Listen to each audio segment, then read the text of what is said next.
Alors bonsoir à toutes et à tous, c'est un plaisir, une nouvelle rencontre avec une autrice des éditions Emmanuel Colas après Walid Ajar Rachedi qu'on a reçu la semaine dernière. Donc là, c'est la totale Emmanuel Colas cette semaine et on en est ravis parce qu'à chaque fois, ce sont des textes toujours surprenants et en tout cas qui amènent quelque chose au discours et à l'édition française. Et ça, c'est plutôt novateur à chaque fois dans cette maison d'édition. Et ce soir, c'est donc Charline Effa qu'on reçoit pour Les Femmes de Bidi Bidi aux éditions Emmanuel Colas qui est sorti le 25 août dernier.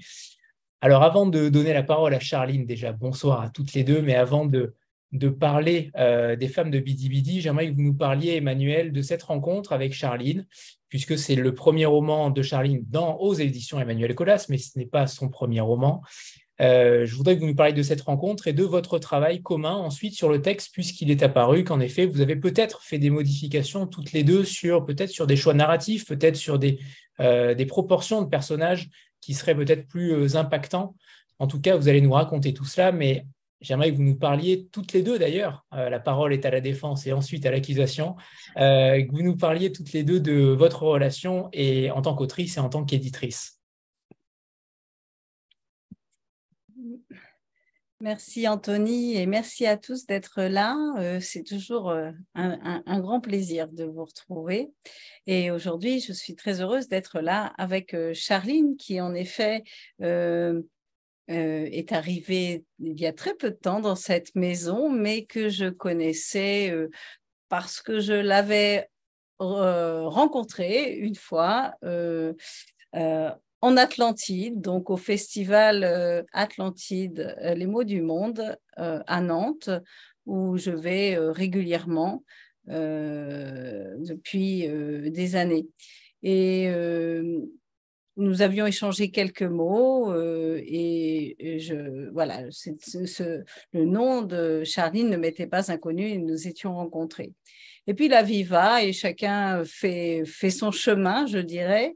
Vous savez que je fais partie des éditeurs qui publient très peu de livres et j'essaie de me tenir à cette idée de publier peu de livres pour mieux les servir, mieux les défendre et parce qu'ils représentent, chaque livre représente quelque chose de ce que je veux dire du monde. Ça entre dans je dirais, un catalogue raisonné. Si les Femmes de Bidi sont entrées dans le catalogue, c'est parce qu'il y a eu un go-between, un intermédiaire, quelqu'un que je connais depuis très longtemps et qui est un ami avant tout, Alain Mabanco. Et Alain et Charline se connaissent bien. Moi, je connais bien Alain. Et Alain a l'habitude quelquefois, il échange avec d'autres auteurs. Il est d'une grande générosité pour cela. Et voilà, ils réfléchissaient ensemble, en fait, sur un éditeur possible, parce qu'elle va vous raconter, en effet, elle a eu un autre éditeur avant moi. Charline a publié 2 livres et c'était un moment dans sa vie où manifestement elle n'était plus accompagnée. Et donc c'est ensemble qu'ils ont cherché qui pouvait eh bien, aider Charline à aller au-delà. Et donc j'ai reçu un texte, Les Femmes de Bidi Bidi de Charline, par Alain. Et j'ai simplement répondu, je connais Charline, je vois qui est Charline, je connais son travail, je vais le lire et je te dirai. Et c'est ce que j'ai fait. Et j'ai su tout de suite, et il n'y a pas que moi qui l'ai lu, hein, Justine l'a lu aussi, c'est par l'histoire, tout de suite, ça nous a parlé. Tout de suite, on a eu envie de publier ce texte par la force du propos, de la thématique et par l'histoire de ces femmes.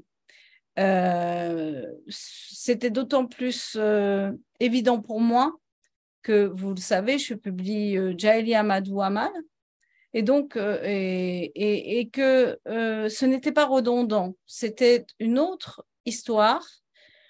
On n'était plus dans l'Afrique de l'Ouest et le Sahel, on était dans l'Afrique de l'Est.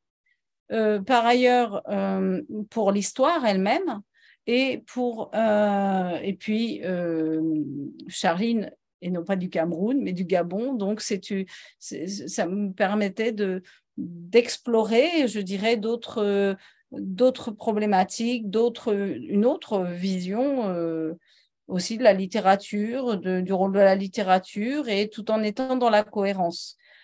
Sur la thématique, la question du corps féminin qui est présente dans les travaux de Djaïli Amadou Amal n'était pas du tout abordée de la même façon et pas du tout dans ce contexte-là. On était dans un autre contexte, il y avait tout autre chose. Et la question du corps féminin dans les femmes de Bidi Bidi est abordée à la fois par l'Europe, nous verrons, et aussi par le Soudan.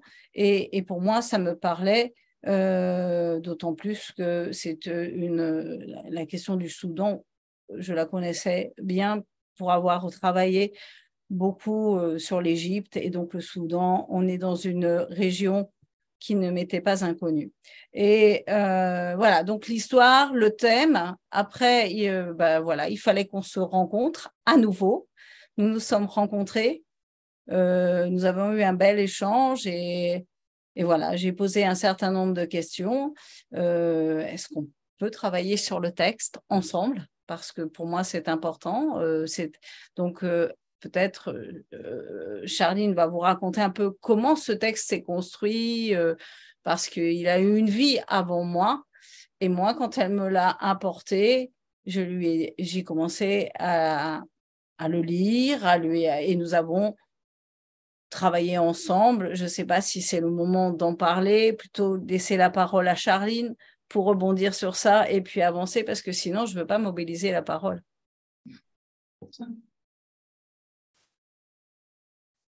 Peut-être parler aussi de cela, puisque c'est le déclencheur du livre, de ce que j'ai cru comprendre. En tout cas, il a aussi un rôle important. Voilà, Charline, c'est à vous, évidemment, mais racontez-nous ce déclenchement, cette genèse de ce roman, et notamment à travers votre parcours, puisque j'aimerais qu'on parle ensuite de vos anciens romans, puisqu'il y a quand même des liens qui se créent, il y a une œuvre qui se crée sur le corps des femmes et sur les figures féminines que vous évoquez à chacun de vos romans. Bonsoir à tous et merci Anthony pour cette question. En fait, lorsque j'avais publié en 2014 mon roman intitulé Naître aux éditions La Cheminante, j'avais démarré à travers ce roman ce que j'avais appelé ainsi autour du corps des femmes. Et donc dans le roman Naître, il était question des corps cachés parce que Naître traite de la relation mère-fille.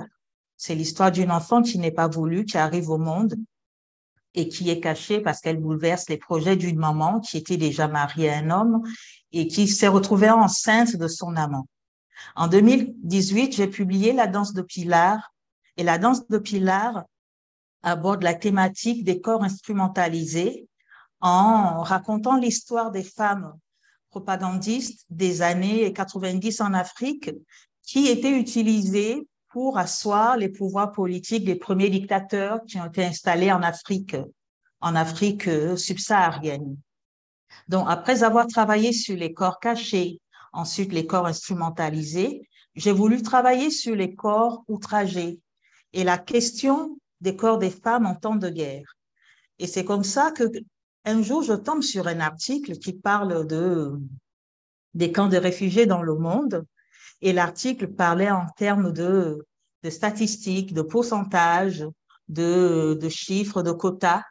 Et dans ces statistiques et ces pourcentages, il était noté que la plupart des réfugiés qui vivaient dans ces camps étaient principalement des femmes.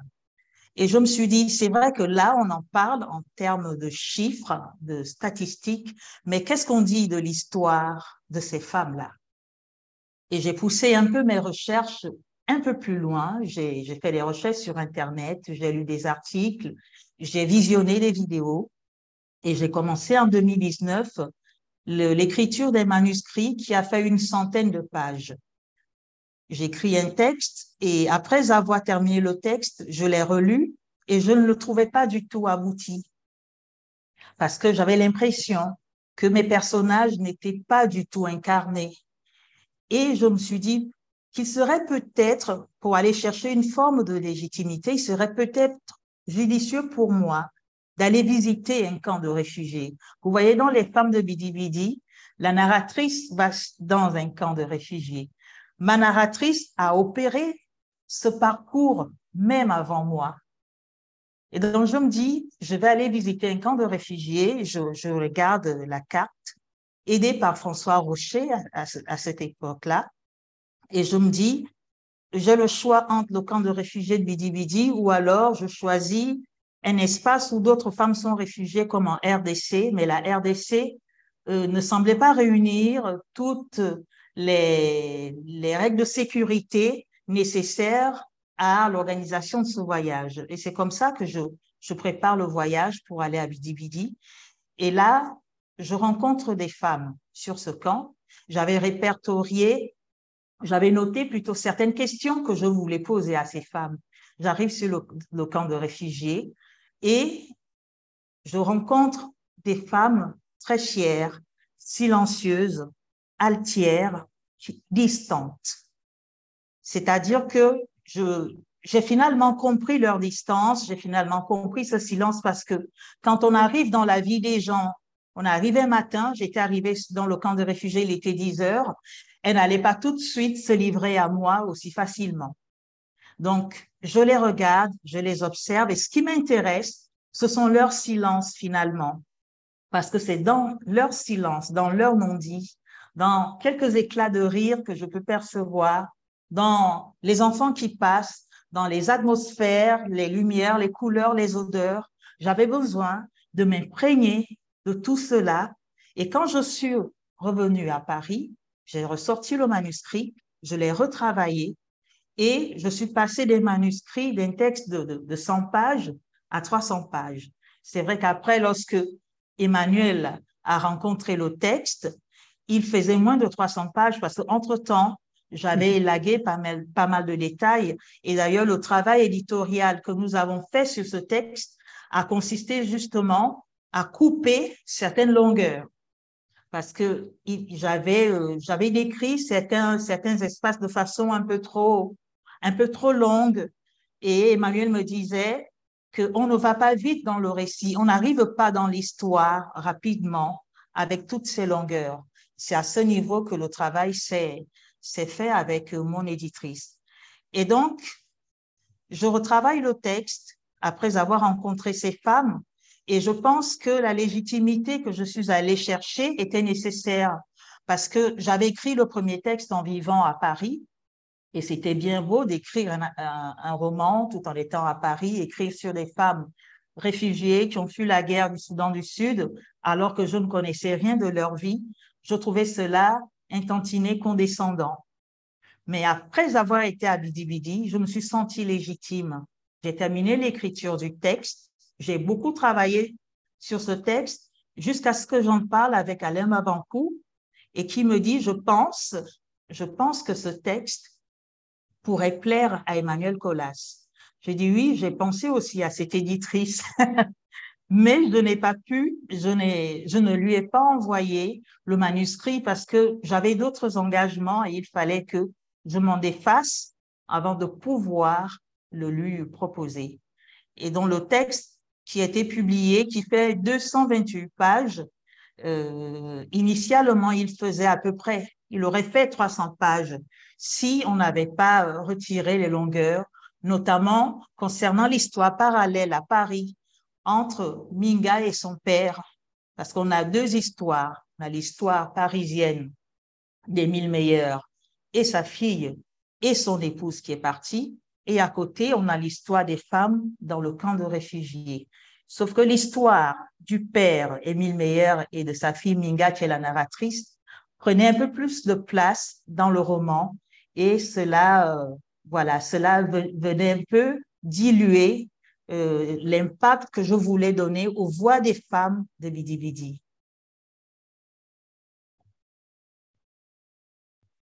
intéressant de voir que vous n'êtes pas allé chercher finalement la parole de ces femmes, vous êtes allé chercher leur silence. C'est en effet ce que j'ai ressenti aussi à la lecture de votre livre. Mais qu'est-ce que vous ont dévoilé ces silences, justement? Comment on écrit le silence?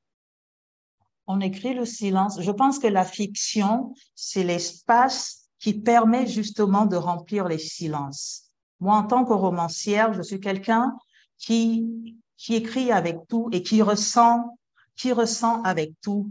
Donc, quand je suis allée voir ces femmes, même si elles ne me parlaient pas, même si les mots étaient occultés, les mots étaient tus, je pouvais percevoir dans leur façon de se poser, je pouvais percevoir dans leur façon de me regarder, je pouvais percevoir même une sorte d'arrogance qu'elles avaient vis-à-vis de moi. Je pouvais sentir ce qu'elles avaient traversé. Je pouvais voir aussi cela en observant tout simplement comment elles étaient habillées. Par exemple, on a un personnage, Rosa Kesh, dont l'histoire a été inspirée par les vêtements d'une femme que j'ai rencontrée à Bidi Bidi, qui avait des vêtements tachés avec des taches au niveau des seins, et j'avais deviné que c'était des taches de lait qui s'étaient déposées sur ses vêtements. Et je suis partie de ce détail pour imaginer une femme qui aurait quitté le Soudan du Sud avec des enfants sous les bras et qui ne les aurait pas ramenés jusqu'au camp de Bidi Bidi parce que juste, elle ne pouvait pas sauver ses enfants à cause des personnes qu'elle a rencontrées sur le chemin. Et donc, les silences, c'est, comment dire, elles étaient silencieuses, certes, mais comme je le dis, il y avait comme un bruissement dans ces silences, un bruissement des ailes brisées que je pouvais entendre, que je pouvais percevoir. C'était quelque chose de presque physique que je ressentais face à ces femmes-là. C'est celui-ci qui est défini dans le roman. À un moment donné, on entend ce bruit, ce mot de lâcheté qui est annoncé. C'est aussi ça? Lâcheté, non, le mot lâcheté concerne la narratrice lorsqu'elle décide à un moment donné, parce que Jane ne veut pas lui parler. Jane refuse de lui parler et en même temps, elle se dit, si Jane acceptait de me parler, peut-être que je ne suis pas prête à entendre des choses concernant ma mère. Alors, je préfère m'en aller.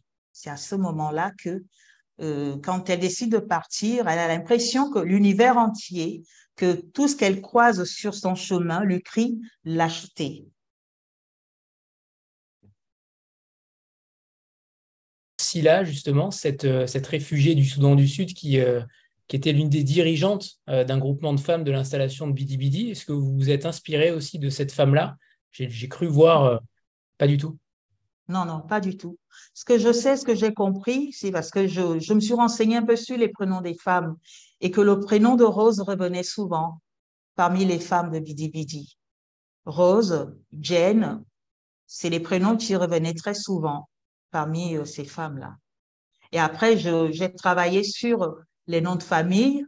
J'ai regardé un peu au Soudan du Sud comment est-ce qu'on nommait les femmes selon l'ethnie à laquelle on appartenait, parce qu'il y a deux principales ethnies qui sont d'ailleurs évoquées dans le roman. On a les Nuer et les Dinka. Et donc, je me suis renseignée sur les noms que l'on donnait aux femmes Dinka et aux femmes Nuer pour pouvoir nommer ensuite les personnages. D'ailleurs, vous parliez de l'accueil qu'on vous avait fait et vous écrivez aussi que les journalistes sont plutôt, en tout cas, détestés à travers ce camp. Est-ce que ça vous a refroidi justement cet accueil-là ou au contraire ça vous a attendri? Vous vous êtes dit, ces femmes-là ne pourront pas me parler, ne pourront jamais me parler parce qu'elles ont beaucoup trop souffert? Ça ne m'a pas refroidi parce qu'il faut plus que ça pour me refroidir. En revanche, j'étais très fière d'elles, qu'elles réagissent ainsi. Je voulais pas, lorsque je les ai rencontrées, qu'elles avoir le dessus sur elles parce que je suis une femme occidentalisée, parce que je vis à Paris, parce que je suis romancière et que je partais les voir et qu'elles allaient me parler de façon tout à fait soumise. Non, je voulais qu'elles soient elles-mêmes, qu'elles soient fières, qu'elles soient altières. Et c'est ça c'est ça qui m'a fait plaisir, de rencontrer, de se dire que là, j'ai affaire à des femmes qui ont connu la guerre, qui ont perdu certaines, un père, une mère, un mari, des enfants, qui ont traversé des zones de violence, qui ont été violentées, qui sont arrivées dans le camp de Bidi Bidi, parfois en morceaux, en lambeaux, mais qui se tiennent quand même debout. Et là, j'étais très fière qu'elles réagissent comme ça. Je pense que si elles avaient réagi autrement, cela peut-être aurait modifié le roman. Le roman n'aurait pas été celui qu'il est.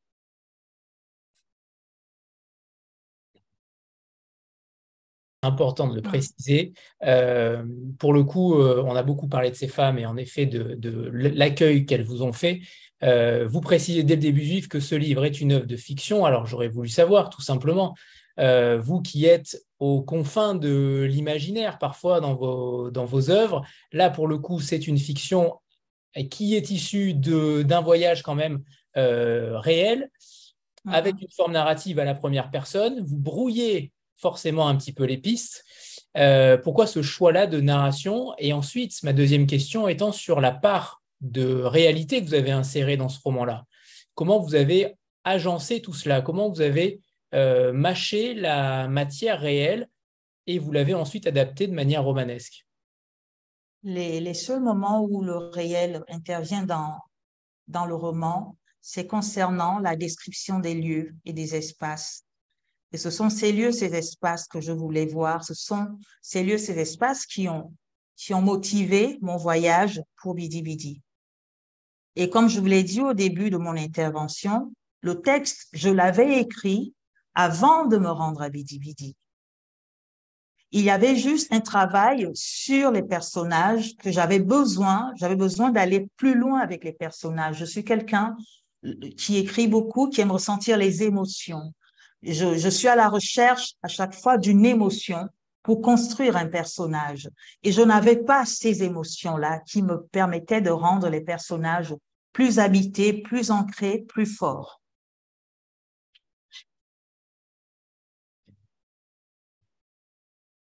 Inga et de ses parents, notamment d'Émile, de Joséphine Meyer, qui est donc infirmière.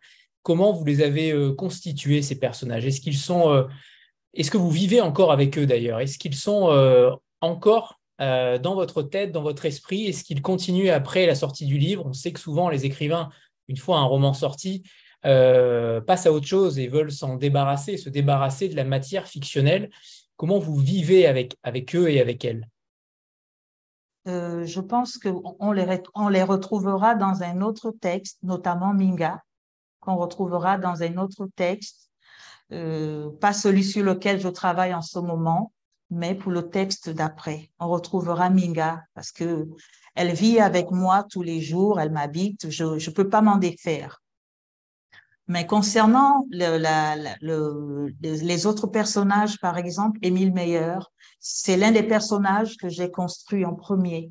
Et c'est un personnage auquel je me suis beaucoup, beaucoup attachée parce que il reflète un peu l'image, à part le fait que ce soit un mari violent et un père défaillant, il reflète l'image de l'artiste déchu, l'artiste qui a un peu raté sa vocation d'artiste. Et j'avais envie d'explorer cette question-là, que quand on pense qu'on a un certain don, quand on pense qu'on pourrait peindre, quand on pense qu'on pourrait écrire des œuvres et qu'on n'est pas reconnu à sa juste valeur, comment est-ce qu'on vit cela? Et comment cette frustration se répercute dans notre sphère familiale? Et donc, ce personnage m'a beaucoup accompagnée. Même lorsque j'ai terminé le roman, l'image d'Émile Meyer est restée longtemps dans mon esprit parce que je me suis beaucoup attachée à ce personnage-là à cause notamment de ses fragilités, c'est-à-dire à côté de sa violence, à côté d'un homme violent, on a un homme qui est aussi, lui, très fragile. Et voilà, je me suis attachée à ce personnage. Et après, Jane, Rose, Véronica, on ne les retrouvera pas forcément dans les prochains romans. On ne les retrouvera pas. Mais j'espère qu'un jour, si le livre est traduit en anglais, que je retournerai en Ouganda Et qui sait, peut-être que je ferai une excursion, encore une expédition à Bidi Bidi. Je ne sais pas si je retrouverai les femmes que j'ai rencontrées, mais j'aimerais bien en retrouver une ou deux et leur offrir le roman.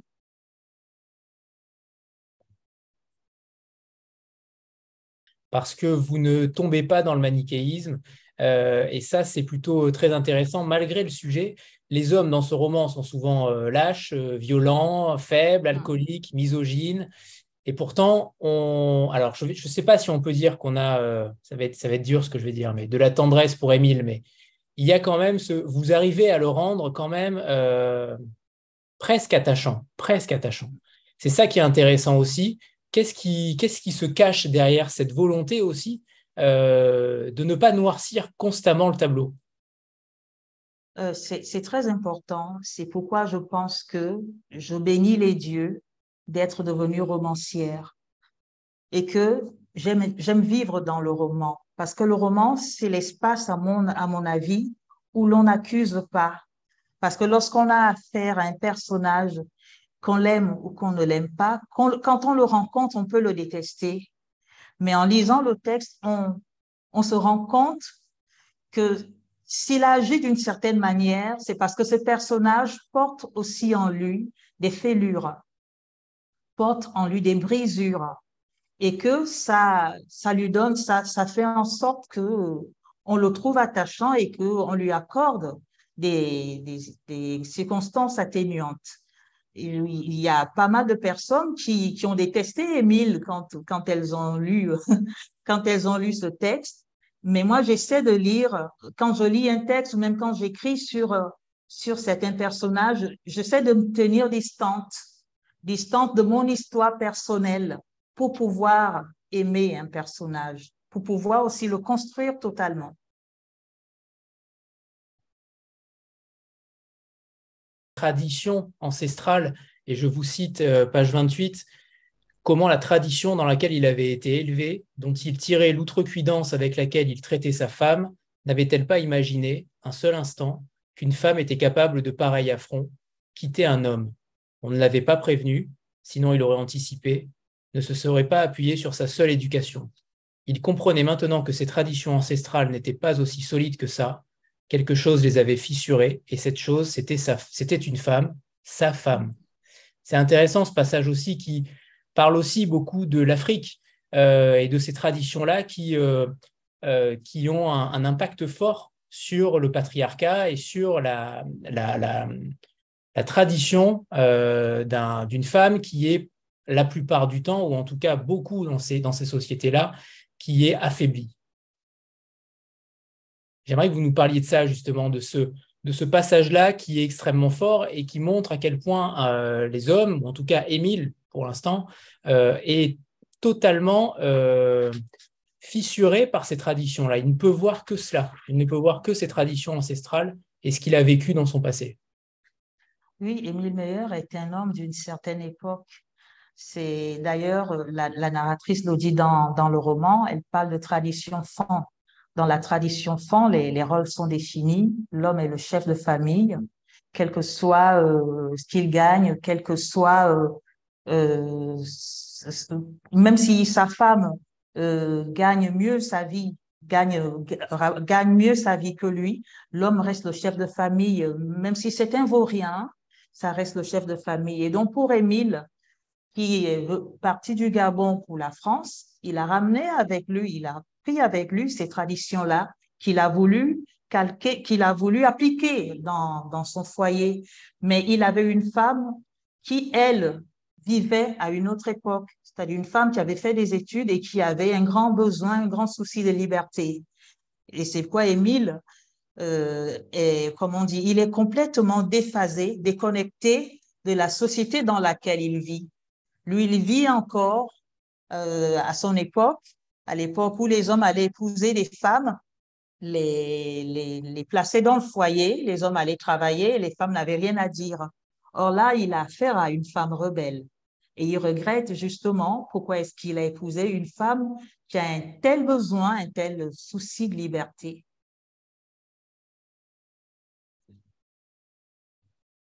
guerre, et j'aimerais qu'on parle d'elle évidemment, Justement, oui. parce qu'elle réinvente. Elle réinvente la résilience, elle réinvente la réparation. Pourquoi ce texte-là? Pourquoi avoir voulu autant mettre en avant cette résilience? Parce que ça aurait pu être un roman extrêmement sombre, et pourtant vous y apportez beaucoup de lumière. Et c'est ça qui est aussi très intéressant, c'est qu'on sent derrière vous une sorte de volonté quand même d'installer un cadre de bonheur, entre guillemets, de réinvention du bonheur. J'aimerais que vous nous parliez de ça, de cette volonté sous-jacente, peut-être. Vous allez nous en parler, bien sûr, mais j'essaie de parler à votre place sans le faire. Mais j'aimerais que vous nous disiez qu'est-ce qui se cache derrière votre volonté d'y mettre beaucoup de lumière aussi. Oui, en écrivant ce texte et en mettant cette lumière, merci de l'avoir souligné, Anthony, je voulais aussi montrer comment est-ce que on vit en Afrique, c'est-à-dire qu'on n'a pas le même confort, on n'a pas le confort occidental, certes en Afrique, et que on peut se contenter de peu et être quand même très, très heureux. Et être quand même très, très heureux. C'est-à-dire, on peut avoir traversé des tragédies, et là je parle de ces femmes, elles ont traversé des tragédies, elles ont connu la guerre, elles ont perdu des membres de leur famille, mais elles s'accrochent toujours à leurs rêves. C'est une façon de vivre aussi en Afrique, peut-être qu'on ne connaît pas ailleurs, dans le sens où on peut ne pas avoir ces 3 repas par jour, mais être très heureux. On peut se passer de dessert, on s'en fout, mais être très heureux. On peut être dans une famille de 10 et ne manger que du riz à midi. On est très heureux, on vit, on le vit très bien, on ne se compare à personne, on ne veut pas. Voilà, c'était ma manière de présenter l'optimisme et la joie qui s'immiscent même dans certaines noirceurs en Afrique. On a une certaine vision de l'Afrique. On pense que on devrait comparer la façon de vivre en Afrique de celle de vivre en Occident. Mais c'est une erreur, en fait. C'est vraiment une erreur. Et donc, je voulais justement montrer aux lecteurs que pour ceux qui ne sont jamais allés en Afrique, parfois tout peut être prétexte à faire une fête, à danser, à chanter. Il suffit que l'on ait pu manger un seul repas par jour, on s'en contente. Donc, on trouve de la lumière, on trouve de la musique, on trouve de la poésie dans tout.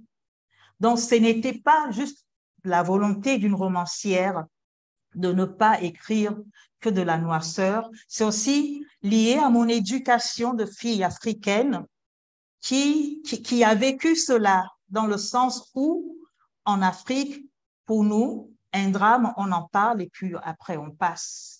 On passe et on pense à l'avenir. Et je pense que cela a influencé la façon de construire ces personnages et justement de mettre de la lumière même au fond de ces noirceurs. Parce que je pense que c'est une philosophie, une façon d'appréhender la vie qui est complètement africaine. Je passe la parole juste après. Pourquoi avoir voulu mixer, entre guillemets, ces violences conjugales et ces violences guerrières? Vous écrivez au tout début du livre une phrase extrêmement forte, plusieurs phrases extrêmement fortes. Voici l'histoire des guerres qui fracassent les femmes, car, tribales ou intimes, ces guerres ont pour principal terrain le corps féminin, aux femmes qui tombent et à celles qui se relèvent, dans l'espérance de leur corps réparé. Oui, parce que je ne voulais pas que quand on lira le roman, qu'on se dise, voilà encore une histoire de femmes cabossées en Afrique à ces pauvres femmes africaines. C'est pourquoi j'ai créé le lien entre les violences des guerres, les violences intimes. Pour moi, les violences intimes, c'est quoi? Ce sont les tourments, les affres que la femme vit avec son propre corps, notamment les premiers assauts de la féminité. Ça peut être les règles douloureuses, ça peut être aussi les assauts de la ménopause. Pour moi, ça, ce sont les guerres intimes. Mais il y a aussi les guerres conjugales. Et pour les guerres conjugales, que l'on soit à Bidi-Bidi, que l'on soit à Paris ou à New York, toutes les femmes du monde ont quelque chose à dire là-dessus. C'était pour moi une façon comment dire, de montrer que les violences faites aux femmes sont un sujet universel, ne sont pas qu'un sujet africain.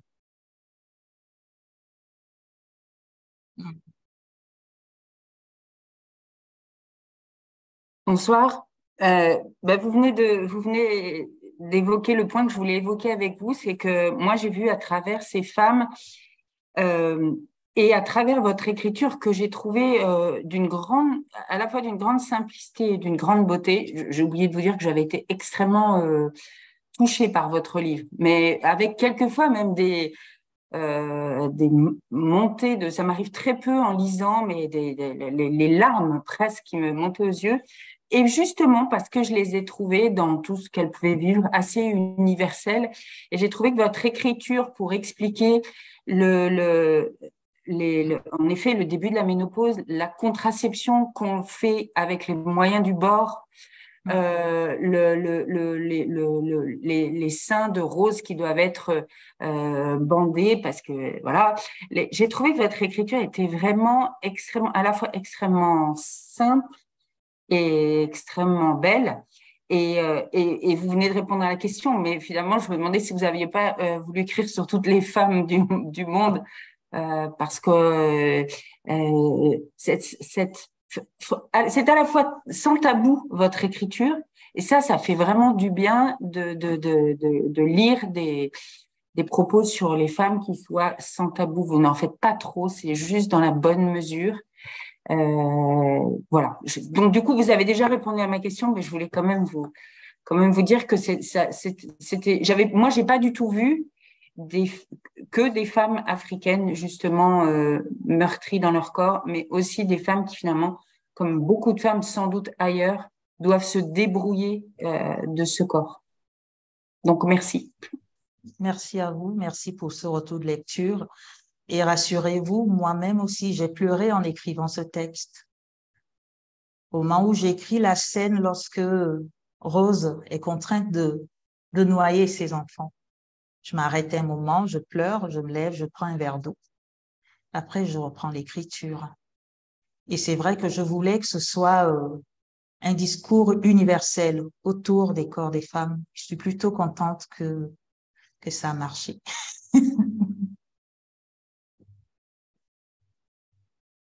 C'est que Anne le dit très bien, c'est qu'en effet, c'est à la fois extrêmement simple, extrêmement émouvant, mais on sent que les phrases sont d'une grande fluidité, et ça, on en parle. Il faut en parler du style, parce que le style Charlie Neffa, il est clairement établi, et on a hâte. On vous imagine très bien également poète. Je ne sais pas si c'est quelque chose qui vous anime, mais j'ai l'impression qu'il y a quand même, il y a des phrases extrêmement puissantes comme celle-ci.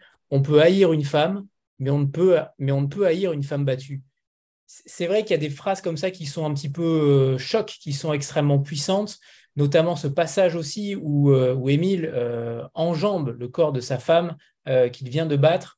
Il y a des moments qui sont terribles et qu'on imagine parfaitement. Mais ma question étant la suivante, au-delà de la langue que vous abordez, est-ce qu'il y a chez vous une poésie que vous mettez à l'œuvre en ce moment ou dans le passé, je ne sais pas, mais en tout cas, est-ce qu'il y a cette volonté peut-être de développer ce côté poétique? Je ne sais pas, mais je suis consciente d'une chose, c'est que j'aime la beauté de la langue, j'aime la beauté des mots. J'aime le fait de travailler sur un texte et qu'il y a une résonance entre l'histoire et ce que j'appelle les structures littéraires. J'aime les assonances, les allitérations. J'aime la poésie qu'on peut retrouver dans un texte parce que je pense que elle vient, lorsqu'on met un peu de poésie dans des sujets qui sont forts, ça vient un peu gommer les aspérités. Ça vient dire les choses de façon plus douce et plus belle, et on les accueille mieux de cette manière. Après, beaucoup m'ont demandé si je voulais pas écrire de la poésie. Je ne sais pas trop si je vais le faire, peut-être un jour, je ne sais pas. Pour l'instant, j'ai encore trop de colère et j'ai encore trop de choses importantes à dire, mais j'ai besoin d'utiliser la fiction pour ça. Quand j'aurai fini, quand toutes mes colères seront apaisées, je l'espère, je pourrai décrire la beauté du ciel, le bleu du ciel, le gris des nuages, et je deviendrai peut-être poétesse lorsque je serai plus vieille. Mais pour l'instant, c'est le roman qui m'intéresse. Et c'est vrai que j'y tiens. J'aime la pureté de la langue. J'aime la beauté de la langue. Je pense que c'est un lien aussi avec mes études. J'ai fait une thèse de littérature française à l'université, à Lille 3, dans les Hauts-de-France.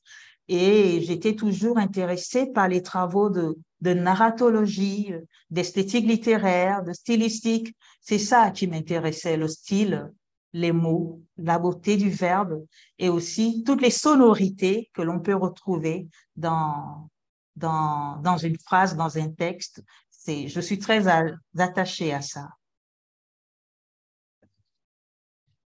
Sandra.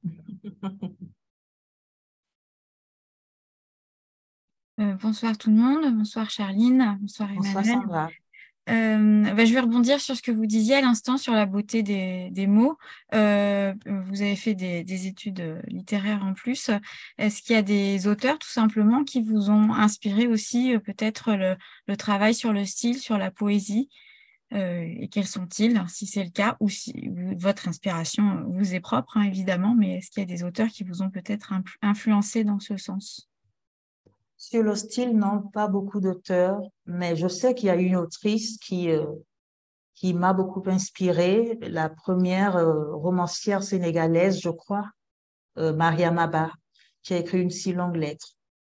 Alors, quand on lit ce texte qui traite à peu près aussi des mêmes sujets autour du corps des femmes, il y a, on sent une conteuse, on sent un travail sur la langue. Et ce travail sur la langue, on l'a souvent retrouvé chez les premiers auteurs africains.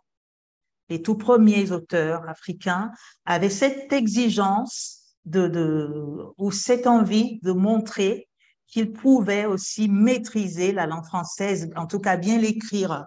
C'était très important pour eux. Je pense à un auteur comme Mongo Betty, qui est camerounais, qui nous a quittés malheureusement, qui a fait un gros travail sur la langue.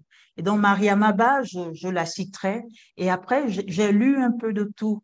Mais pour parvenir à ce travail sur l'écriture ou sur la langue, je pense que j'ai plutôt écouté ce que j'appelle ma musique intérieure. J'aime travailler sur le rythme. Souvent, lorsque j'écris, j'imprime. Si j'ai écrit 1 ou 2 pages, je les imprime et puis je relis. Je vois s'il y a du souffle, je vois s'il y a trop de longueur, je vois s'il y a des phrases. J'aime parfois intégrer des phrases très courtes, mais choc, comme l'a dit Anthony. Ça, je l'aime parce que j'aime que mon lecteur respire.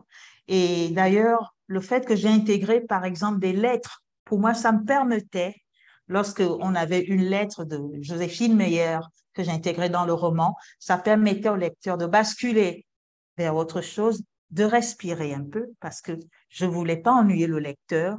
J'ai horreur de lire des livres qui m'ennuient et je ne voulais pas offrir ça au lecteur. Donc, je me suis dit qu'il serait peut-être bien de jouer sur 2 tableaux narratifs avec de l'épistolaire et de la narration pure.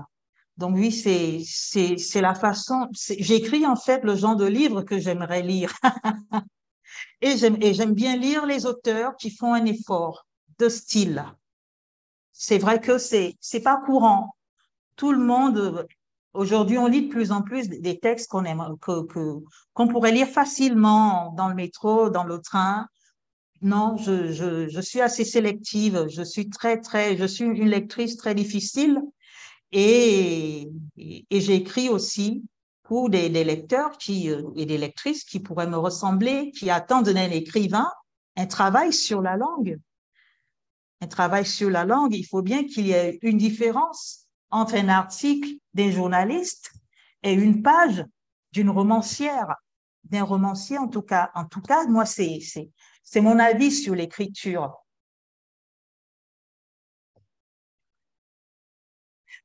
Parce que clairement, elle donne un souffle nouveau au roman. En tout cas, ça permet de se régénérer et de pleurer aussi un petit peu, clairement. Mais ce choix-là, c'est vrai que ce sont des chapitres consacrés de cette mère qui est partie, qui a abandonné son enfant. En tout cas, c'est ce que son père lui a dit. Ce discours, ce double discours des parents séparés, il est aussi très intéressant. Mais vous vouliez aussi Parce que là, en effet, il y a plusieurs narrations, plusieurs temporalités, et c'est ça qui permet d'aérer clairement le récit. Tout à fait. C'est quelque chose qui est venu dès le début de l'écriture, ces lettres-là. Est-ce qu'il vous fallait, dès le début, cette double temporalité, ce retour aux sources d'une mère qui abandonne son enfant? Ou c'est venu... C'est quelque chose, oui, c'est quelque chose que j'avais déjà exploré dans mon roman Naître en 2014. Et j'ai retravaillé aussi cela dans le roman 2018, La danse de Pilar. Parce que justement, lorsque je bascule dans l'écriture des lettres, je m'introspecte. Je suis vraiment dans l'introspection et je lis les choses que je ne peux pas dire, en tout cas, que je ne peux pas dire quand on est dans la narration classique. Mais lorsque pour répondre à votre question, cela n'est pas venu dès le premier jet. Premier jet de ces textes, j'ai fait comme des tableaux de plusieurs personnages. Chaque personnage venait raconter son histoire. Chaque personnage racontait son histoire. C'est-à-dire, on avait Jane, Rose, Minga, Joséphine.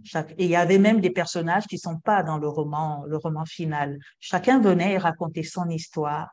Mais après, j'ai eu l'impression que ça ressemblait à un recueil de nouvelles.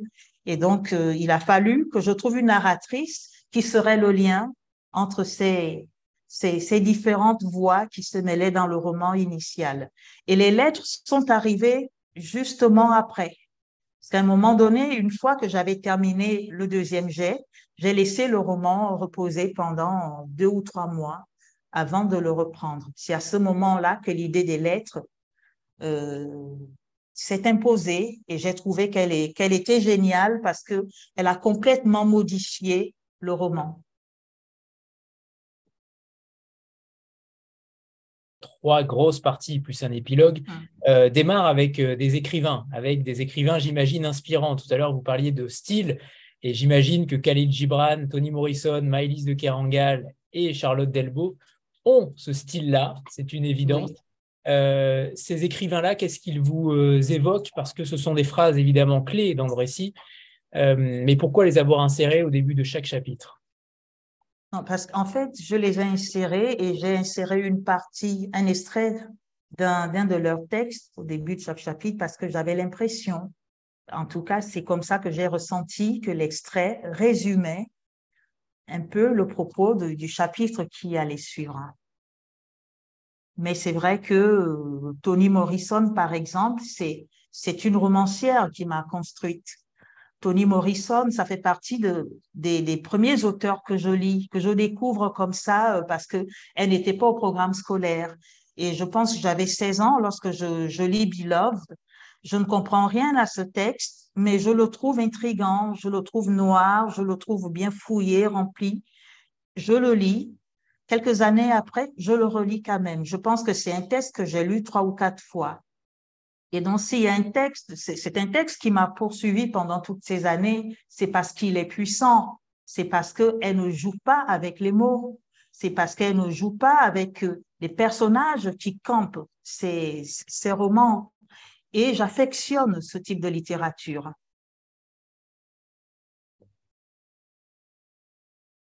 Du Hurlevent. Les Hurlevent. Là, merci d'en parler, Anthony. C'est ma toute première lecture. Je tombe sur ce livre par hasard. Je fouille dans les affaires de mon père et je tombe sur les Hauts de Hurlevent. J'étais dans un établissement, j'étais au collège en 6e et j'allais au collège jusqu'à 13h. Et l'après-midi, j'étais à la maison. J'ai été élevée dans une famille où il n'y avait pas de bibliothèque, il n'y avait pas de livres. Il y avait la Bible et quelques livres de cuisine de ma mère et je n'avais pas l'après-midi. On n'avait pas TikTok non plus en ces années-là, ni les réseaux sociaux. Et donc, je fais ma curieuse, je fouille dans les affaires de mes parents et je tombe sur les Hauts de Hurlevent. Et là, c'est un choc émotionnel. Là. Vous voyez la noirceur de ces personnages. Ils sont noirs, ils sont sombres. Mais ils sont attachants. Ils sont tellement attachants que je me les représentais. J'avais l'impression de les voir avec moi dans ma chambre quand je lisais ce texte. Et il y a des textes comme ça qui m'ont habité tellement longtemps parce que moi, je pense qu'Émilie Brontë, quand elle a écrit ce texte, elle n'avait pas prévu de le publier. Souvent, quand on écrit et qu'on envisage la publication, ça peut biaiser notre écriture. Parce qu'on pense au lecteur. On veut écrire comment le lecteur lirait le texte. On pense à l'éditeur. Mais lorsqu'on écrit d'abord pour soi-même, on a une certaine authenticité qu'on intègre dans le texte. Et je pense que c'est ce qui fait la force des Hauts de Hurlevent d'Émilie Brontë, qui est l'un de mes romans préférés. Toni Morrison et Emily Brontë, c'est vrai qu'on ressent aussi ce côté à la fois imaginaire et à la fois extrêmement péchu. C'est deux influences auxquelles, en tout cas, vous ne pouvez pas mentir. C'est évidemment, je pense que là, tout le monde, en vous lisant, comprendra de quoi je parle. Avant de vous passer la parole, Agnès et Anne, on va faire une petite photo de groupe et surtout, ensuite, Charline pourra nous lire un premier extrait du livre pour ceux qui ne l'ont pas encore lu. Voilà, préparez-vous pour la photo. 3, 2, 1. C'est bon.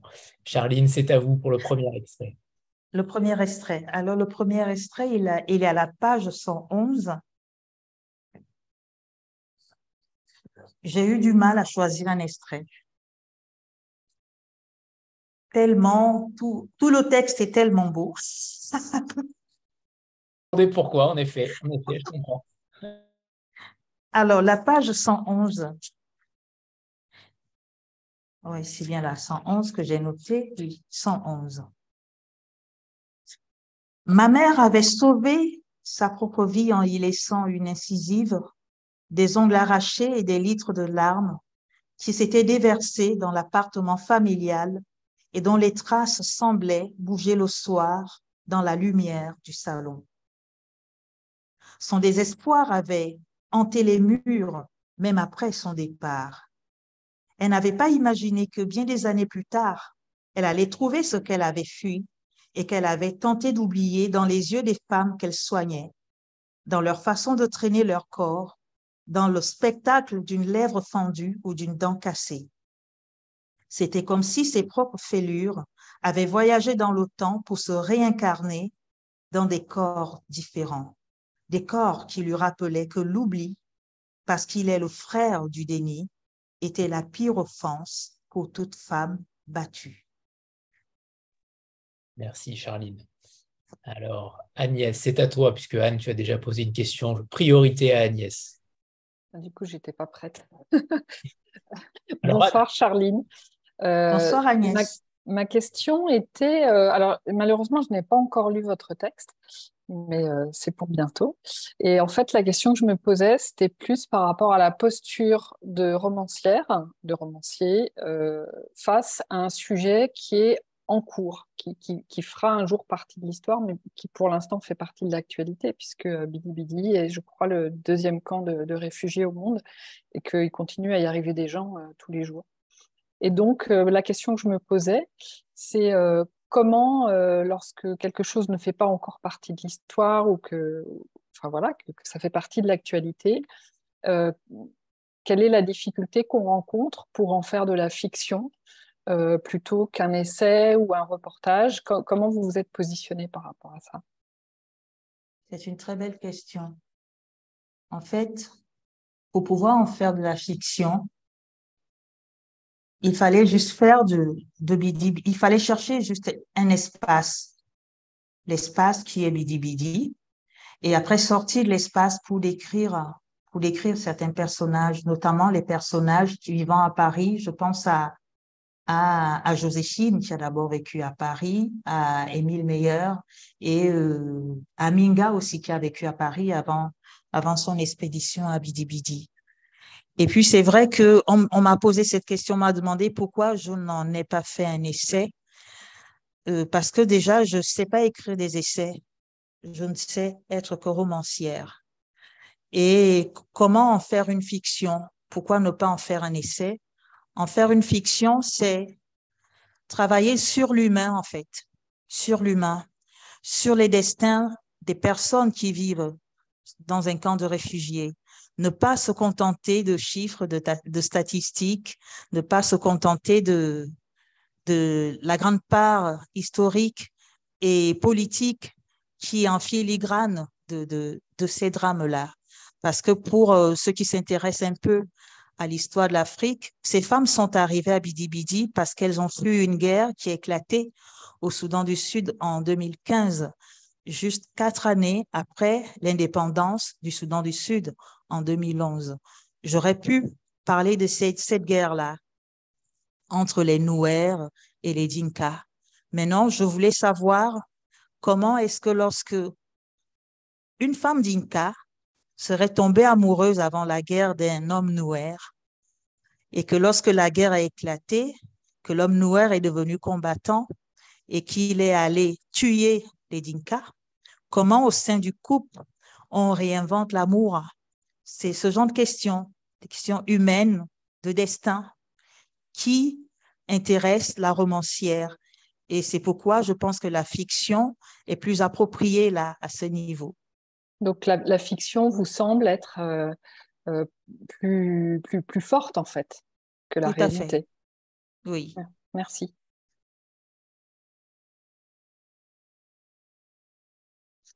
Alors, une fois de plus, vous avez en partie répondu à ma question. Moi, j'ai quand même vu dans votre roman un roman assez engagé. Je vais faire un aveu dont je suis pas fière, mais je ne connaissais pas le camp de Bidi Bidi avant d'avoir découvert votre roman. Et je connaissais assez peu finalement de choses sur ce conflit au Sud-Soudan. Est-ce que quand même, enfin, moi je l'ai trouvé quand même assez engagé politiquement votre livre, même si c'est une fiction. Est-ce que c'est une volonté? Parce que vous parlez quand même, enfin, tous les hommes ne sont pas, enfin, le mari de Rose est finalement, a l'air finalement au bout du compte complètement perdu face à ce conflit. Et en cela, il est pas touchant, mais enfin, on le sent vraiment perdu. Et je me suis demandé dans quelle mesure vous vouliez pas quand même mettre l'accent sur la bêtise de certaines situations, la bêtise des hommes. Et du coup, si c'était quand même pas, d'une certaine façon, un petit manifeste politique. Ben, moi, je me définis clairement comme une romancière engagée. Je suis une héritière de Césaire, de Senghor, de Frantz Fanon. C'est-à-dire, pour moi, c'est de faire de la littérature utile. Et vous avez raison de parler de la bêtise des hommes. Et je pense à 2 hommes, Salva Kiir et Riek Machar, qui ont combattu pour que le Soudan du Sud devienne indépendant.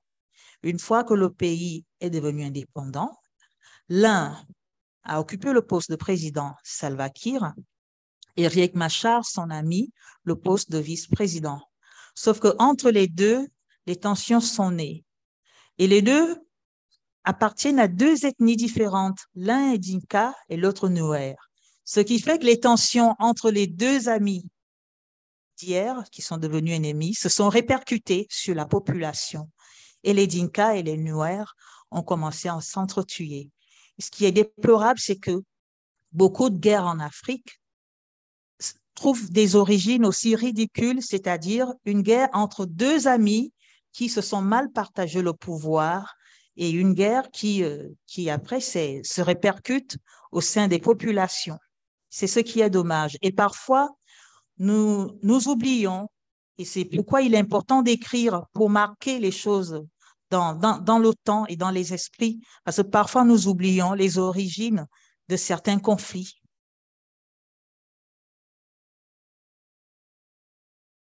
Un personnage, alors je ne sais pas si on peut l'appeler personnage, c'est Jérémy, ce jeune écrivain qui vous a servi de guide, qui pour le coup, ça, c'est une réalité, il me semble. Je crois que dans la réalité, un jeune écrivain vous a servi de guide. Est-ce que vous pouvez nous raconter comment il vous a orienté dans ce camp? Alors, Jérémy, le guide qui ne s'appelle pas Jérémy J'imagine. dans la vraie vie, ce n'est pas quelqu'un qui habitait Bidi Bidi. C'est-à-dire, lorsque j'ai préparé ce voyage, j'ai fait une petite annonce sur les réseaux sociaux que je cherchais quelqu'un qui connaîtrait l'Ouganda, parce que j'ai besoin de m'y rendre. Et comme je connais personne dans ce pays, j'aurais besoin d'un guide. Et c'est comme ça que l'information passe. Et puis, je reçois un mail d'un jeune homme. Il écrit de la littérature pour enfants qui me dit, vous voulez venir en Ouganda, je pourrais vous servir de guide. Et donc, lorsque j'arrive en Ouganda, il va m'aider notamment, il va m'aider moi et Monsieur François Rocher, parce qu'on va en Ouganda ensemble, il va nous aider à établir des cartes qui nous permettent d'avoir accès au camp, parce qu'on n'y rentre pas comme ça.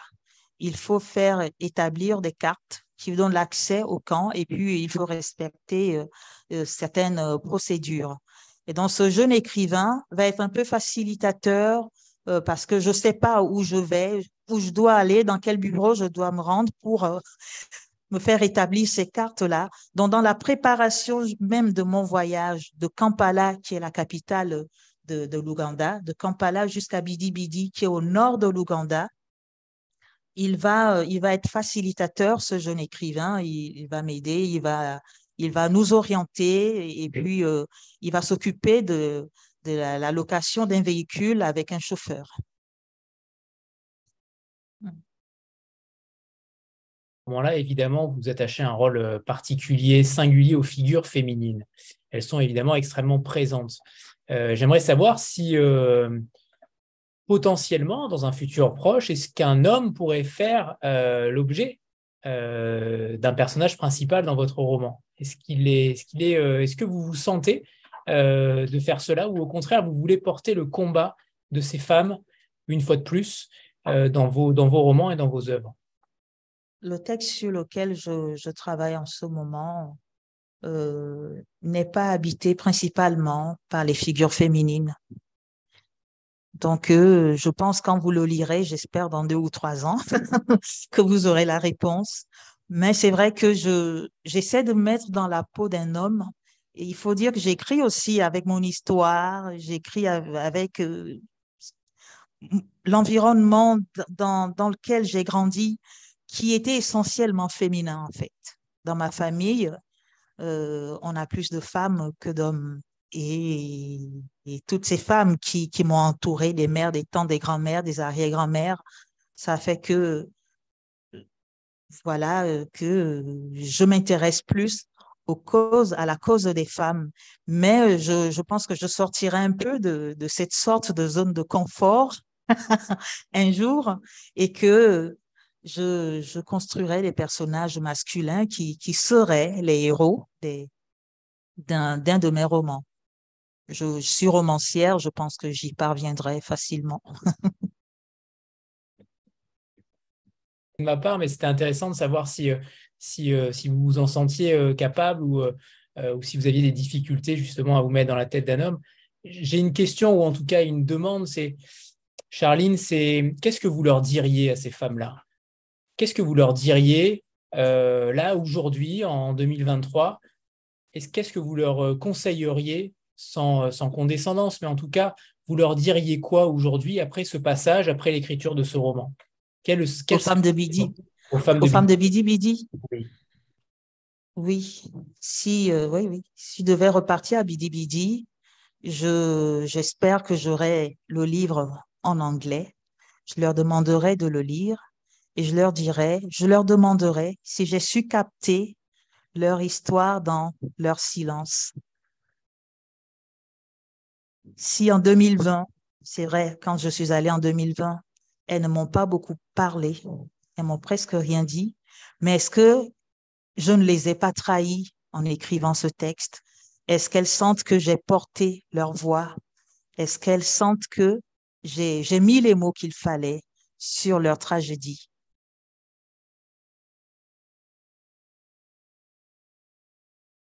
Ce passage dans le camp et du retour à la vie parisienne ou à la vie en France, comment vous avez vécu cette différence si forte? Est-ce qu'on reste marqué, imprégné par cette souffrance que l'on voit au quotidien? Parce que vous ne nous avez pas dit combien de temps vous y étiez resté dans ce camp notamment. Je suis restée en Ouganda 2 semaines, mais le camp de réfugiés, ça a été une journée. Je partie, j'y suis arrivée même pas une journée.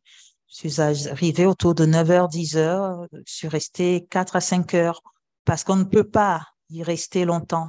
Voilà. Et c'est vrai que lorsque j'arrive sur le camp, j'ai des larmes qui coulent parce qu'en effet, je vois on traverse un petit marché où des femmes vendent des choses, des mangues, des fruits, même le sol. Je suis frappée par les premières images.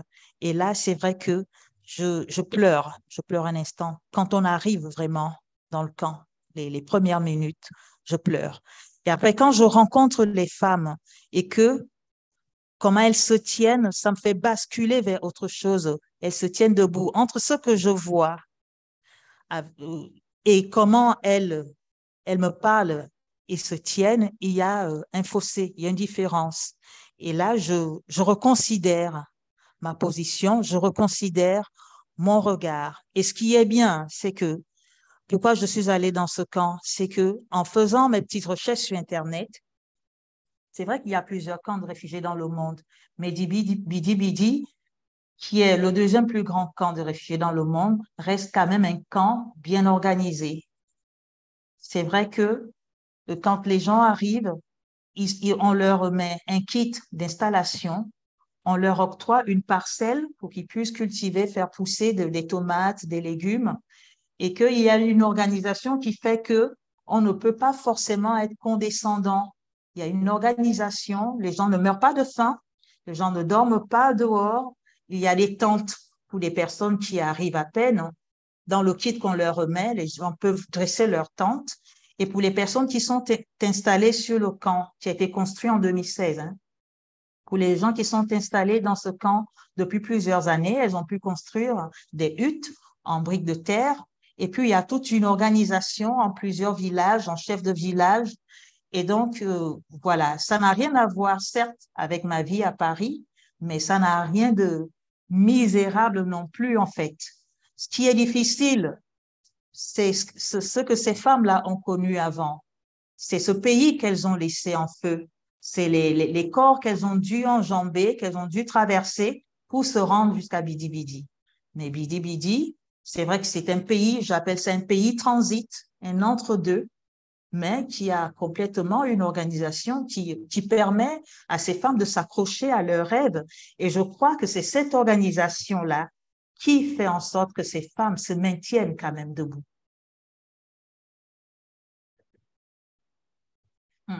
Bien expliqué.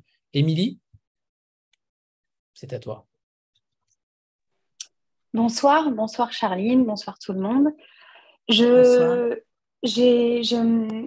Je suis très, très émue et très bouleversée par tout ce que vous dites et toutes les thématiques. Et je n'ai pas eu la chance encore de lire votre livre, mais croyez-moi que je vais vite réparer ça.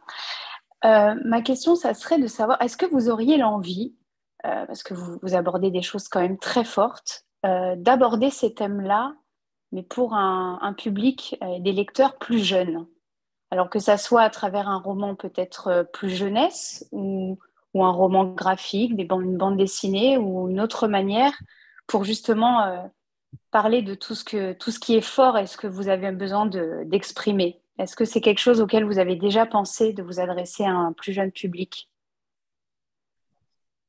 Oui, bien sûr, pour les sensibiliser et puis je pense que ça ferait du bien à une certaine jeunesse de savoir ce qui peut se passer ailleurs et d'avoir un petit peu... parce qu'on a beaucoup d'informations à travers les réseaux sociaux, mais c'est pas quelque chose de très...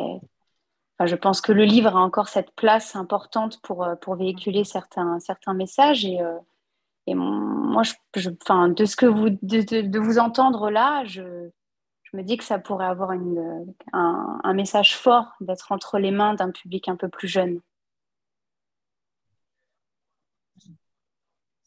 Vous êtes invitée régulièrement, Charline.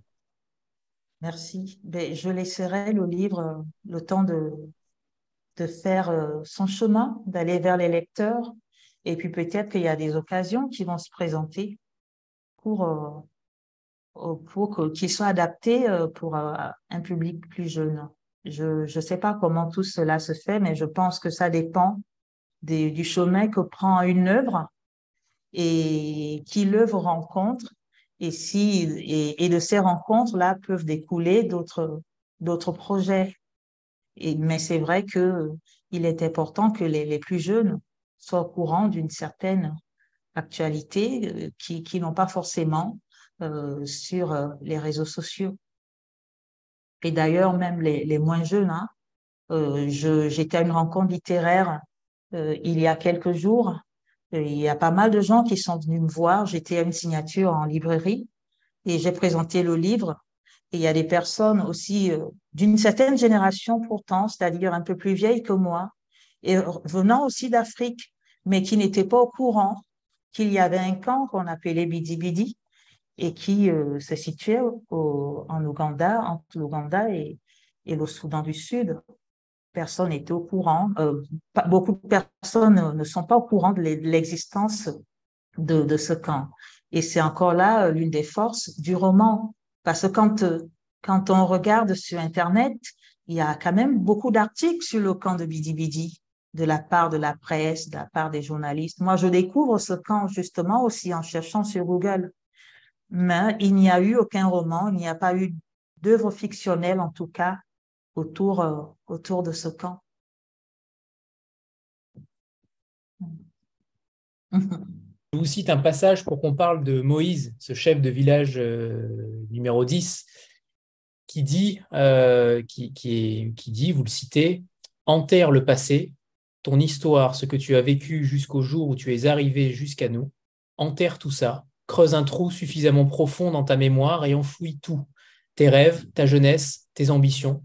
Ne t'accroche pas à ta vie d'hier. » Il est extrêmement dur, ce discours. Il est extrêmement puissant et en même temps salvateur, peut-être à différents égards. Mais racontez-nous ce personnage de Moïse. Peut-être est-il fictionnel, peut-être est-il réel, je ne sais pas. Mais en tout cas, comment vous avez construit ce chef de village qui tente d'aider ces réfugiés? Lorsque j'ai fait ma petite recherche sur le camp de Bidi Bidi, sur l'organisation du camp, et lorsque je suis arrivée ce jour-là sur le camp, j'ai fait la rencontre du commandant. Parce qu'il y a un bureau, il faut se présenter à ce bureau. Il y a un commandant qui vous indique où aller, ce qu'il faut faire, ce qu'il ne faut pas faire, ce qu'il faut dire, ce qu'il ne faut pas dire. Et ce commandant, il m'informe que le camp est organisé en plusieurs villages et que dans chaque village, il y a un chef. Il y a un chef pour chaque village et c'est le chef qui accueille les réfugiés qui lui sont dirigés, en fait. Et donc, en construisant le personnage de Moïse, j'ai imaginé quelqu'un qui recevait des femmes tous les jours, qui arrivaient en morceaux, qui arrivaient en lambeaux, et que c'est une situation qui le détruisait au fil des jours. Et que lorsque il recevait ces femmes, il imaginait déjà certains scénarios, c'est-à-dire les femmes arrivaient et gardaient espoir de repartir un jour au Soudan du Sud, de regagner leur pays un jour. Et que lui, en homme averti, parlait à ces femmes et les incitait à regarder plutôt vers l'avenir. Car c'est ça la position de Moïse. C'est-à-dire que vous avez quitté votre pays, il faut oublier, regarder plutôt vers l'avenir et essayer de vous construire avec vos morceaux, vos lambeaux, avec vos fêlures, mais en tout cas, oubliez le passé parce que ça ne sert à rien comment dire, de revisiter, de convoquer chaque fois le passé. Et donc, c'est ça le positionnement de Moïse. C'était celui, un peu comme le Moïse dans la Bible, qui conduit le peuple, qui se dit, on va de l'avant et on ne regarde plus en arrière. Page 81, je vous cite une fois de plus. Dans un camp de réfugiés, les femmes comme elles portent dans leur corps les cicatrices de deux guerres, celle des armes et celle de la dignité. C'est un mot qu'on n'a pas prononcé ce soir et en effet, je pense qu'il est important, cette dignité qu'on perd en tant que femme, Comment vous l'expliquez, comment vous le matérialisez quand vous qui les avez vus, justement, cette perte de dignité, elle est extrêmement importante en réalité. Au-delà des violences, au-delà de tout cela, la dignité qu'un être humain peut avoir, j'aimerais que vous nous parliez de ça, de cette absence de dignité, cette dignité qu'on perd au fil du temps, j'imagine, puisque malheureusement, elles ont vécu tout cela, ces cicatrices du passé. Comment vous avez vu cette absence de dignité, cette perte de dignité, pas cette absence? Voilà, je n'ai pas vu la perte de dignité quand je suis allée rencontrer ces femmes, mais je l'ai imaginé, cette perte de dignité, lorsque j'ai écrit sur justement la traversée quand elles partent soit de Juba, de Kaji-Kéjo ou de Malakal. Ce sont les principales villes du Soudan du Sud.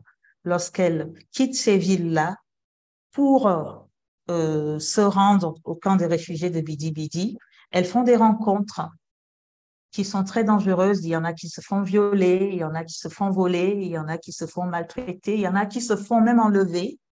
Il y a des enfants qui se font enrôler pour aller combattre.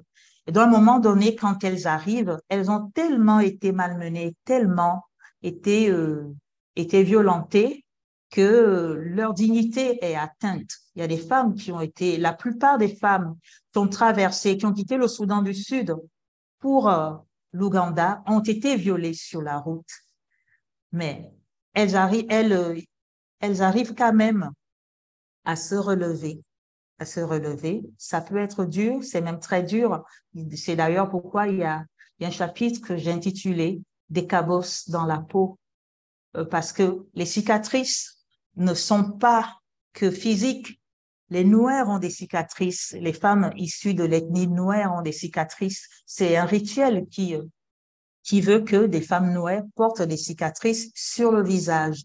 Et d'ailleurs, les Dinka se sont servis de cette reconnaissance, en fait, de ces cicatrices pour tuer, pour exterminer les Nouers. Et donc, il y a des cicatrices physiques, mais il y a aussi des marques dans la peau, dans l'esprit de ces femmes-là.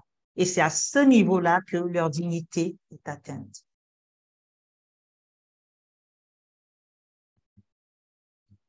C'est à toi. Bonsoir, merci pour cette rencontre et votre disponibilité pour échanger. Je me suis servi de votre livre cette semaine dans le cadre de mon travail, parce que j'ai l'occasion de rencontrer des réfugiés et votre livre m'a permis justement de pouvoir briser un peu le silence et pouvoir engager la discussion autour de ce parcours de migration quand on fuit une guerre et qu'on est une femme. Et ma question, c'était justement par rapport à la résilience. Selon vous, qu'est-ce qui peut permettre à ces femmes de pouvoir se réparer? Il y a d'abord une forme de solidarité, de sororité qui s'installe au sein du camp parmi ces femmes qui permet de se réparer. Il y a aussi le fait que beaucoup ont encore des rêves. Elles s'accrochent à ces rêves-là. Il y a aussi le fait qu'elles se rendent compte finalement qu'aucune d'elles n'a été épargnée. Elles ont toutes traversé les mêmes tragédies et aucune ne dira pourquoi ça m'est arrivé à moi, pourquoi pas aux autres. Et donc, elles portent en elles la même histoire, les mêmes tragédies. Et cette même histoire et ces mêmes tragédies va créer une sororité qui va permettre cette résilience-là.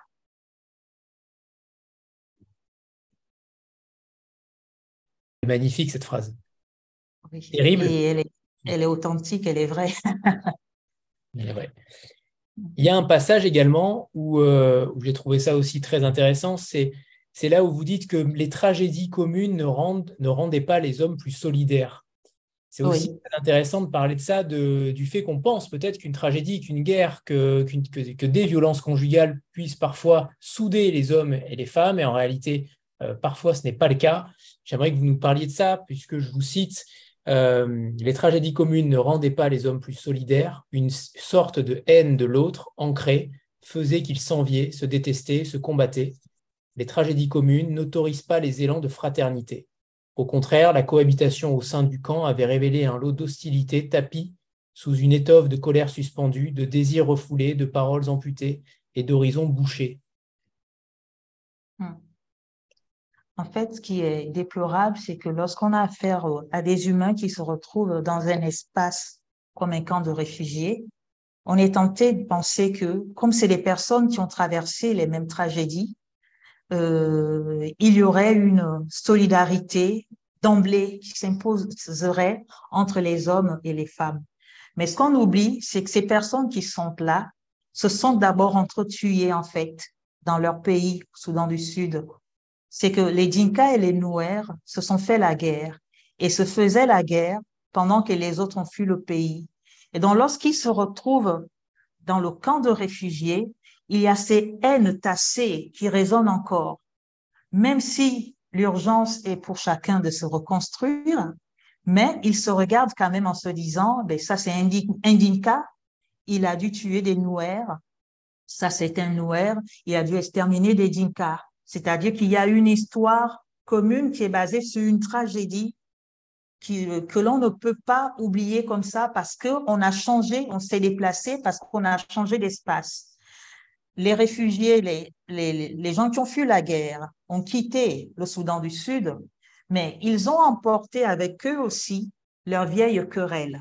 Et ce sont ces vieilles querelles-là qui, de temps en temps, explosent dans le camp de réfugiés et on assiste à des cas de violence d'hommes sur des femmes ou même de femmes entre elles, malheureusement.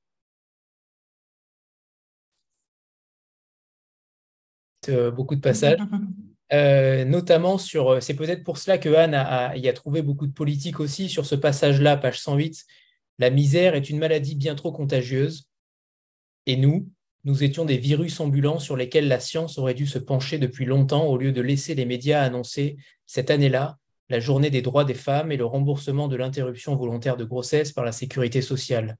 Les droits des femmes gagnaient du terrain, alors que des murs de mépris et de répulsion étaient dressés pour enfermer un groupe de femmes dans la splendide solitude qui les marginalisait. Ça aussi, c'est fort. Oui.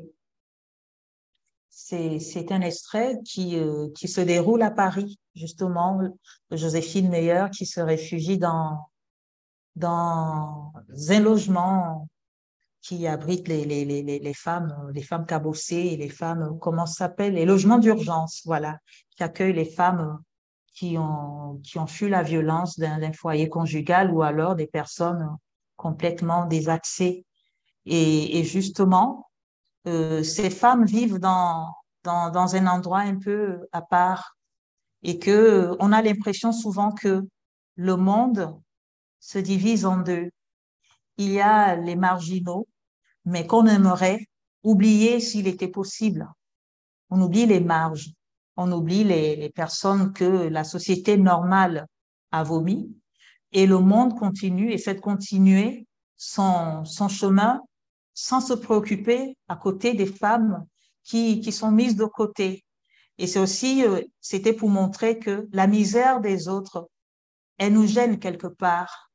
Parce que si on devait s'occuper de la misère des autres, ça nous sortirait aussi nous-mêmes un peu d'un certain confort. On n'a pas le temps. Ça dit quelque chose de notre individualisme, de notre égoïsme, de notre façon à être autocentré autour de nous. Il est mieux de ne pas voir qu'à côté, que juste à côté de nous, parce que l'extrait se situe à Paris. Juste à côté de nous, il y a des femmes qui souffrent et des femmes qui ont été violentées, qui ont besoin de se reconstruire, mais elles n'existent pas. Elles n'existent pas parce qu'elles n'apportent rien à la société, parce qu'on prétend qu'elles n'apportent rien à la société. Donc, pendant qu'elles sont là, dans cet endroit où elles essaient de se repenser, de se reconstruire, de se remettre debout, la société poursuit son bonhomme de chemin. C'était pour parler de nos solidarités qui, parfois, lorsque nous sommes solidaires, c'est parce que on a besoin, parce qu'on nous incite à aider. Je parlais de solidarité tapageuse, par exemple. On va dire de faire un don, une association va faire un don et va médiatiser sa visite, par exemple dans un camp de réfugiés, ou bien va médiatiser cela à la télévision parce qu'elle fait un don. Parce que aussi en faisant ce don, elle aura des avantages de la part de la fiscalité, tout simplement, que parfois on est solidaire parce qu'on gagne quelque chose à être solidaire. On n'est pas solidaire d'emblée. Il y a un manque criard d'altruisme dans les relations entre les humains.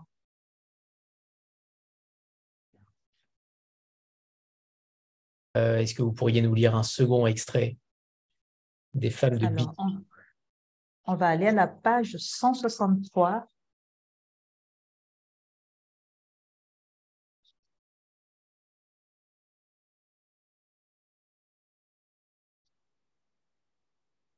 Page 163. Alors, c'est une lettre de Joséphine à sa mère, à sa fille Minga. Minga, je me fais vieille, c'est horrible. Je ne sais comment te l'expliquer. Je ne parviens plus à porter mon corps. Dans ma tête, je me suis toujours sentie comme une enfant. J'ai rêvé comme une enfant, j'ai voyagé comme une enfant, m'émerveillant des lieux et des gens que j'ai rencontrés sur mon chemin. J'ai espéré. Maintenant, je ne suis qu'une vieille femme qui a vu les années passer comme on égrène les perles d'un collier de caurie. Des années vides en réalité, vides de toi. Mes tiroirs, eux, sont pleins de matériel de travail, de médicaments, de courriers administratifs, mais pas une seule lettre de toi. Je me demande si tu as reçu les miennes. Je sais, j'imagine, ton père m'avait dit qu'il s'arrangerait pour que je ne te revoie jamais. Mais j'ai toujours pensé que le temps éroderait ses colères, qu'il le délesterait de toutes ses épines. Ce n'était qu'une illusion. Si je te disais qu'en parlant justement du temps, je l'avais laissé s'écouler parce que la joie du retour était sans cesse annulée par la peur d'affronter ton regard. Et puis, qu'allait apporter réellement mon retour dans ta vie? Parfois, il est mieux que tu ne laisses pas certaines choses revenir, le passé par exemple. Il n'y a que la pluie, après les longs mois de saison sèche, l'éclosion des fleurs au printemps, les couchers de soleil, le sourire d'un enfant malade, l'odeur du 4/4 qui cuit dans le four, le canon en ré majeur de Johann Pachelbel, le goût du café à une terrasse parisienne qui peuvent revenir. Mais il n'est pas bon que le passé revienne sous la forme d'un ancien président déchu, d'une femme battue, d'un soldat amputé, d'un blessé de guerre, tous ces êtres pleins d'échardes.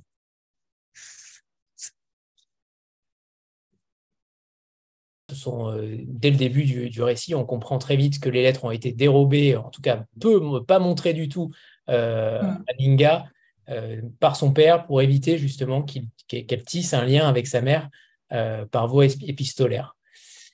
Charline, merci infiniment pour ce roman, pour votre discours. Et c'est vrai, tout à l'heure, Emmanuel faisait le lien avec Djaïli Amadou Amal. Évidemment, on l'a, je pense, beaucoup fait parce que déjà, la couverture et dans les tons également, la couverture bleue, la tranche. Mais c'est aussi parce que vos discours sont certes différents, mais en tout cas tout aussi impactants et inspirants. Donc merci tout simplement Charline pour vos mots et votre manière de dévoiler aussi votre roman et ce qu'il en découle. Merci Emmanuel de nous faire découvrir ces autrices qui sont à la fois, j'imagine, inspirantes pour l'Afrique, mais aussi pour nous, Européens, à différents égards. Merci à toutes les deux. Merci infiniment. Merci Anthony, merci à tous. Au revoir tout le monde. Au revoir.